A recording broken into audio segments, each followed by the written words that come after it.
We had two what we call mule cars running, which were not genuine F1s. They were adapted from somebody else's multitubular design, just so we could do special work and development on such things as transmission, brakes, etc., and get plenty of mileage on it before we started to build a definitive car.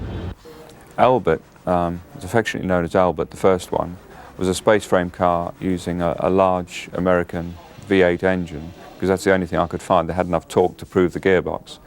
That was a car that was built purely to test early transmissions and to choose the sizes of the brakes for the car, because until you've actually sized the brakes, you can't draw the suspension, and then you can't finalize the detail design on the car. So it's all really wrapped up together.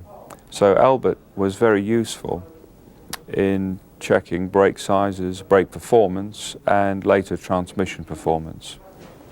After Albert, we built a second mule car, which we called Edward, and that car used the correct V12 engine for the car, because by that time we had an early prototype engine, and we needed to do a lot of the early engine work, such as starting to get the drivability correct, the emissions, which would later be very important for the regulations. We needed to get a lot of that work underway, and of course we didn't have a finished running car, because that was still being tooled with the tooling stack at that stage.